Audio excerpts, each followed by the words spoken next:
Difficile d'aimer Baba Yaga. Moche et méchante, c'est l'une des figures majeures du folklore slave. Elle demeure pourtant la muse de nombreux artistes. Tout le monde en parle sans vraiment savoir d'où elle vient.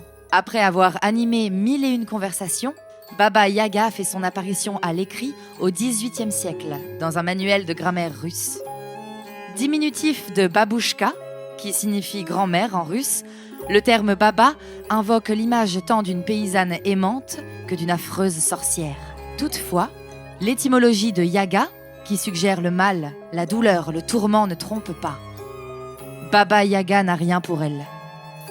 Parmi les contes où elle figure, voici celui qui revient le plus fréquemment sous la plume des écrivains. Il était une fois une petite fille, ou un petit garçon selon les versions, orpheline de mère, quoique pleine de vie. Un jour, elle s'en va chercher du fil et une aiguille chez la sœur de sa belle-mère, cette dernière cherchant désespérément à se débarrasser d'elle. Et pour cause. Au gré d'un détour, la fillette apprend dans la bouche de sa propre tante qu'elle se dirige en réalité tout droit chez l'ogresse Baba Yaga, apparentée à son odieuse marâtre. Heureusement, il lui suffit d'une poignée d'ingrédients pour lui échapper. Du pain, pour semer une horde de chiens enragés, un ruban de soie, pour neutraliser un arbre distributeur de coups, de l'huile, pour graisser une porte de sortie rouillée, et enfin du jambon, pour corrompre le chat de garde. Forte de ses conseils, la petite fille se remet en route. Toc toc toc.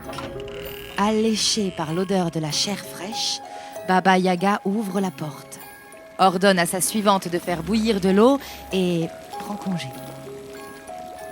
La fillette convainc immédiatement la pseudo-cuisinière de la laisser partir en lui offrant le fichu qui recouvrait jusqu'alors ses cheveux. Mais un nouvel obstacle se dresse sur le pas de la porte. Le chat, prêt à lui crever les yeux. Pour l'amadouer, notre héroïne sort, comme prévu de sa sacoche, un morceau de jambon. Rassasié, le félin lui donne en contrepartie une serviette et un peigne magique, à n'utiliser que contre Baba Yaga. De retour et hors d'elle, l'ogresse se lance à la poursuite de sa prisonnière, qui jette aussitôt la serviette derrière elle. Le tissu se transforme en une rivière infranchissable, que Baba Yaga oblige 3 bœufs à boire d'une traite. Pas de panique, reste le peigne. L'accessoire enchanté emmêle les arbres de la forêt, où la sorcière se voit bientôt piégée. Voilà la fillette hors de danger. Elle se précipite dans les bras de son père qui chasse loin, très loin son épouse. Happy Hand. Rien d'étonnant à ce qu'un tas d'artistes russes se soient emparés de Baba Yaga. À commencer par Viktor Vaznetsov, à qui l'on doit un portrait quelque peu effrayant d'elle en plein vol. En 1873, le peintre Victor Hartmann la représenta dans sa maison montée sur pied de poule. Peinture qui inspira au compositeur Modeste Moussorgsky l'avant-dernière pièce de ses tableaux d'une exposition.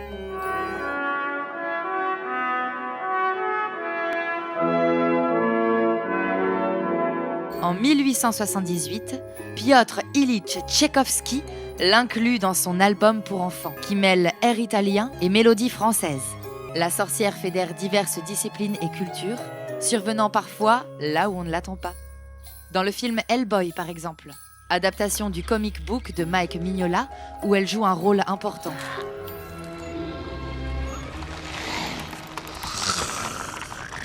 Elle apparaît également dans un épisode de Scooby-Doo. Même le père Castor raconte ses histoires. Sacrée saga que celle de Baba Yaga.